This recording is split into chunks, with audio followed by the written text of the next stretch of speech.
Assalamualaikum warahmatullahi wabarakatuh. Hai teman-teman semua, pada kesempatan kali ini saya dan teman-teman akan menjelaskan salah satu materi dari ekonomi internasional, yaitu sistem pembayaran, nilai tukar, dan pasar keuangan internasional. Sebelum kami menjelaskan materi, saya akan memperkenalkan anggota kelompok kami. Yang pertama, saya sendiri, Elsa Muntiana Mary, kemudian Faras Rafi'i, Karunia Dwi, Rosyida Rahmaniah, dan Clara Claudia. Masuk ke materi yang pertama, apa sih sistem pembayaran perdagangan internasional? Pembayaran internasional merupakan pembagian transaksi yang dilakukan oleh negara-negara yang terlibat dalam perdagangan internasional, berdasarkan kesepakatan yang dirundingkan sebelumnya. Dalam kontrak bisnis internasional, keamanan dalam pembayaran sangat penting.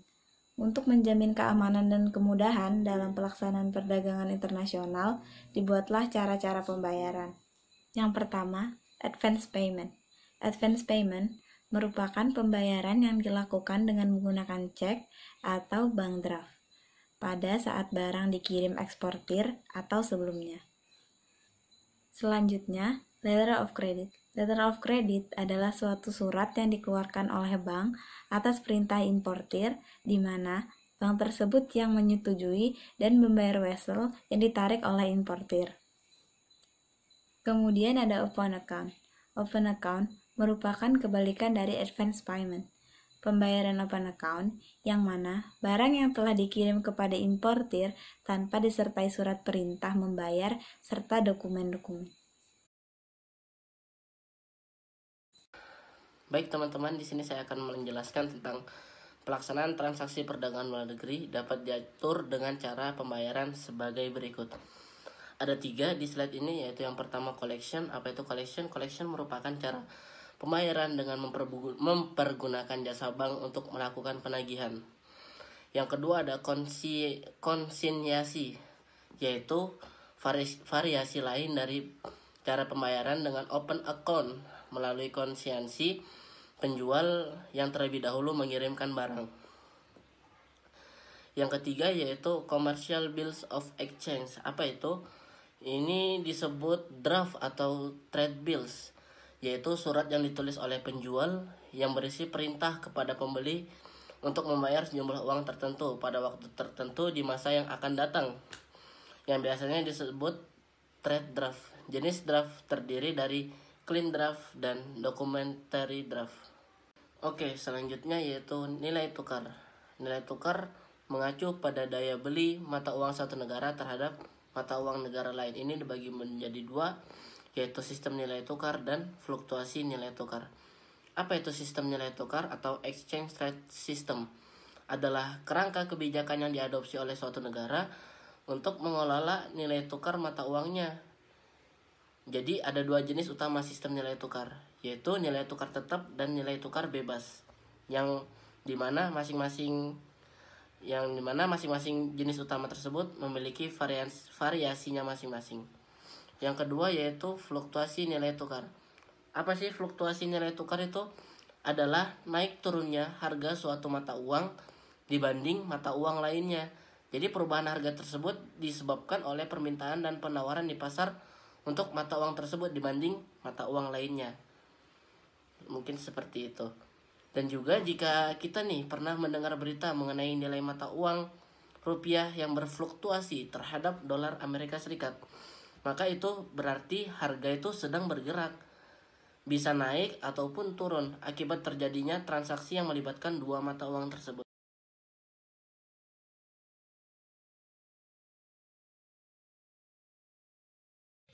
Selanjutnya, saya akan menjelaskan faktor-faktor yang mempengaruhi nilai tukar. Ada faktor utama yang mempengaruhi tinggi rendahnya nilai tukar.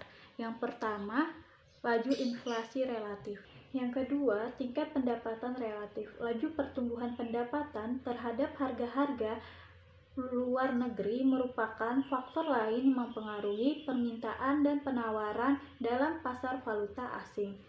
Kurs mata uang asing akan melemah ketika laju pertumbuhan pendapatan domestik membaik. Yang ketiga, suku bunga relatif. Arus modal internasional dipengaruhi oleh perubahan tingkat suku bunga suatu negara. Dengan kata lain, kenaikan suku bunga akan memancing masuknya modal asing. Yang keempat, ada kontrol pemerintahan. Dan yang terakhir, ekspektasi. Nah, selanjutnya kita masuk sistem-sistem nilai tukar dan kebijakan kurs. Sistem nilai tukar yang ditentukan pemerintah ada beberapa jenis. Yang pertama, sistem kurs tetap. Sistem kurs tetap merupakan nilai tukar yang ditahan secara tahap oleh pemerintah. Jika nilai tukar berubah terlalu cepat, maka pemerintah akan mengintervensi untuk memelihara dalam batas-batas yang dikehendaki. Yang kedua, ada sistem kurs bebas. Sistem kurs bebas ini merupakan sistem nilai tukar yang ditentukan oleh tekanan pasar tanpa intervensi dari pemerintah. Yang terakhir, ada sistem kurs mengambang terkendali. Sistem kurs ini merupakan sistem nilai tukar yang terletak antara sistem kurs bebas dan kurs tetap, tetapi mempunyai kesamaan dengan sistem kurs tetap, yaitu pemerintah bisa melakukan intervensi untuk menjaga supaya nilai mata uang tidak berubah terlalu banyak dan tetap dalam arah tertentu. Selanjutnya, kita akan membahas mengenai kebijakan kurs. Ada beberapa kebijakan kurs. Yang pertama, devaluasi. Yang kedua, revaluasi. Dan yang ketiga, pengawasan kurs. Pertama, ada devaluasi. Devaluasi ini merupakan kebijakan pemerintah menurunkan nilai mata uang dalam negeri terhadap mata uang asing. Kedua, ada revaluasi. Revaluasi merupakan kebijakan pemerintah menaikkan nilai mata uang dalam negeri terhadap mata uang asing. Kebijakan terakhir adalah pengawasan kurs.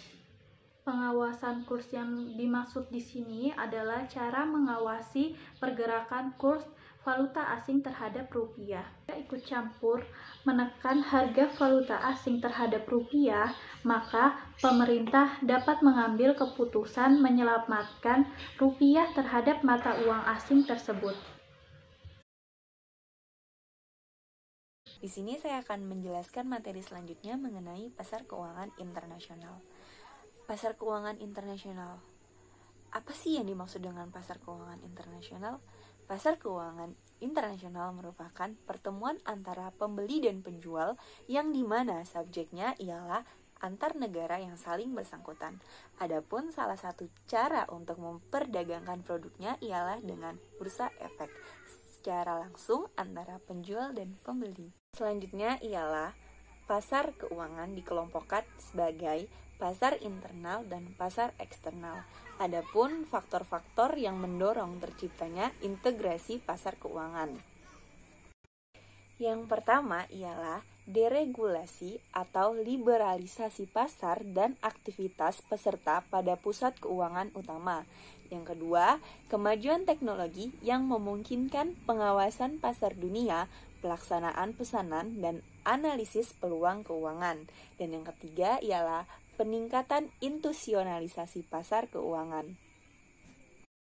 Materi selanjutnya akan dijelaskan oleh rekan saya, Clara.